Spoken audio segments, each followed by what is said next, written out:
ನಾನು 8ನೇ ತರಗತಿಯಲ್ಲಿ ಓದುತ್ತಿದ್ದೇನೆ. ನನ್ನ ಆರಾಧ್ಯ ದೇವನಾದ ಪರಮೇಶ್ವರನನ್ನು ನನ್ನ ಮನದಲ್ಲಿ ನೆನೆಯುತ್ತಾ ನನ್ನ ಶಾಲೆಯ ಬಗ್ಗೆ ಮತ್ತು ನನ್ನ ನೆಚ್ಚಿನ ಗುರುಗಳ ಬಗ್ಗೆ ಒಂದೆರಡು ಅನಿಸಿಕೆಗಳನ್ನು ಹೇಳುತ್ತೇನೆ. ಗುರು ಬ್ರಹ್ಮ, ಗುರು ವಿಷ್ಣು, ಗುರುದೇವೋ ಮಹೇಶ್ವರ, ಗುರು ಸಾಕ್ಷಾತ್ ಪರಬ್ರಹ್ಮ, ತಸ್ಮೈ ಶ್ರೀ ಗುರುವೇ ನಮಃ. ಇಂದು 10ನೇ ತರಗತಿಯ ನನ್ನ ಪ್ರೀತಿಯ ಸಹೋದರ ಸಹೋದರಿಯರ ಬೀಳ್ಕೊಡುಗೆ ಸಮಾರಂಭ. ಈ ಗಳಿಗೆ ಅವಿಸ್ಮರಣೀಯ ಮತ್ತು ಅವರ್ಣನೀಯ ನೋವು ನಲಿವುಗಳ ಸಮ್ಮಿಲನ. 3 ವರ್ಷಗಳ ಬಾಂಧವ್ಯದ ಕೊಂಡಿಗಳಿಗೆ ಈ ಕ್ಷಣ ಮರ್ಕಟ ಮನಸ್ಸು ಕಣ್ಣಂಚಿನಲ್ಲಿ ಕಣ್ಣೀರಣಿಗಳಾಗುವ ಹೊತ್ತು ಒಂದೆಡೆಯಾದರೆ ಭವಿಷ್ಯದ ಗುರಿಗಾಗಿ ಇನ್ನೊಂದು ಹೆಜ್ಜೆಡುತ್ತಿದ್ದಾರೆ ಎನ್ನುವ ಸಮಾಧಾನ ಮತ್ತೊಂದು ಕಡೆ. ಇದು ಪ್ರತಿಯೊಬ್ಬ ವಿದ್ಯಾರ್ಥಿ ಜೀವನದಲ್ಲಿ ಬಂದೋಗುವ ಕ್ಷಣ ಮಾತ್ರವಲ್ಲ, ಯಾವತ್ತೂ ಸದಾ ಹಚ್ಚ ಹಸುರಾಗಿ ಉಳಿಯುವ ನೆನಪಿನ ಬುತ್ತಿ.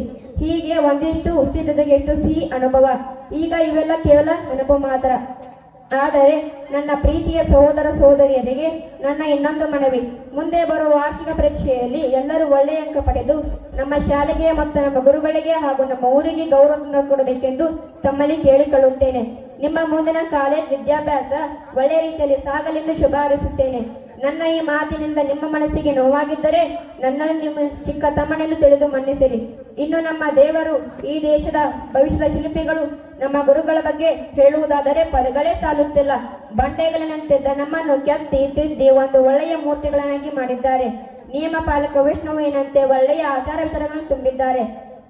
ಲಯಕರ್ತ ಶಿವನಂತೆ ನಮ್ಮಲ್ಲಿರುವ ಜ್ಞಾನವನ್ನು ದೂರ ಮಾಡಿದ್ದಾರೆ. ಹೀಗೆ ನಮಗೆ ದೃಢವಾದ ಚಾರಿತ್ರ್ಯವನ್ನು, ಕ್ರಿಯಾಶೀಲ ಮನಸ್ಸನ್ನು ಮತ್ತು ಬಲಿಷ್ಠವಾದ ವ್ಯಕ್ತಿತ್ವವನ್ನು ನೀಡಿದ್ದಾರೆ. ಇಂತಹ ನಮ್ಮ ಜೀವನದ ಮಾರ್ಗದರ್ಶಕ ದೇವರುಗಳನ್ನು ಸದಾ ನೆನಪಿನಂದುಕೊಂಡು ಪೂಜಿಸೋಣ. ನಮ್ಮ ಭವಿಷ್ಯದ ಸಾಧನೆ ನೆನಪು ಮಾಡಿಕೊಳ್ಳೋಣ. ನನ್ನ ಶಾಲೆಯ ನೆಚ್ಚಿನ ಗುರುಗಳ ಬಗ್ಗೆ ನಾನೇ ಬರೆದಿರುವ ಪ್ರೀತಿಯ ಕವನಗಳು. ಇವರು ತುಂಬಾ ಸ್ಟ್ರಿಕ್ಟು, ಸ್ಕೂಲಿಗೆ ಬ್ರೈಟು, ಇವರಿಗೆ ತುಂಬಾ ಸಿಟ್ಟು, ಆದರೂ ತುಂಬಾ ಕ್ಯೂಟು. ವಿಜ್ಞಾನದಲ್ಲಿ ಇವರೇ ಫಸ್ಟು, ಇವರೇ ನಮ್ಮ ಹೆಡ್ ಮಾಸ್ಟರ್ ಟೀಚರ್. ಕಂಪ್ಯೂಟರ್ನ ಹ್ಯಾಕ್ ಮಾಡ್ತಾರೆ ಹ್ಯಾಕರು, ಶಾಲೆಯಲ್ಲಿ ಪಾಠ ಮಾಡ್ತಾರೆ ಟೀಚರು. ಆ ದೇವರು ನಮ್ಗೆಲ್ಲ ಗಾಡ್ ಫಾದರು. ನಮ್ಮ ಹೊಲಿ ಮಾಡ್ತಾರೆ, ಡ್ರಾಯಿಂಗ್ ಮಾಡ್ತಾರೆ, ಸೂಪರು ಸೂಪರು. ಮಲ್ಲಿಗೆ ಹೂವಿನಂತ ಮನಸ್ಸು, ಇವರ ಧ್ವನಿ ಕೇಳಲು ಸೊಗಸು, ಅವರ ಕನಸಿನಂತೆ ಮಾಡಬೇಕು ನಾವು ನೆನಸು. ಅವರೇ ನಮ್ಮ ಶಾಲೆಯ ಹುಮ್ಮಸ್ಸು, ಅವರೇ ನಮ್ಮ ಹುಲ್ಲೂರು ಸರ್. ಕನ್ನಡದ ಜ್ಞಾನಿ, ತುಂಬಾ ದೊಡ್ಡ ಧ್ವನಿ, ಇವರಿಗೆ ನಾ ಅಭಿಮಾನಿ. ಇವರೇ ಕನ್ನಡದ ಋಣಿ, ಇವರೇ ನಮ್ಮ ಲಂಕೆನಗರ ಸರ್. ಇವರ ತುಂಬಾ ಸ್ಮಾರ್ಟ್, ಇವರ ಪಾಠವನ್ನು ಕೇಳಲು ನಾವು ಗ್ರೇಟು. ಇವರ ಧ್ವನಿ ಸ್ವೀಟೋ ಸ್ವೀಟ್, ಇವರೇ ನಮ್ಮ ಬಾಲನಗರ ಸರ್. ಇಂಗ್ಲಿಷ್ಗೆ ಟಾಪರು, ಗ್ರಾಮರ್ಗೆ ಸೂಪರ್, ಇವರೇ ನಮಗೆ ಬೆಸ್ಟ್, ಇವರೇ ನಮ್ಮ ಜೋಶಿ ಮೇಡಮು. ಗಣಿತ ಎಂದರೆ ನನಗೆ ಇಷ್ಟ, ಪದ್ಮಶ್ರೀ ಟೀಚರ್ ಕೊಡುವ ಲೆಕ್ಕ ತುಂಬಾ ಕಷ್ಟ. ಇವರು ಹೇಳಿದ್ದನ್ನು ಮಾಡದಿದ್ದರೆ ಪರೀಕ್ಷೆಯಲ್ಲಿ ನನಗೆ ಇಷ್ಟ.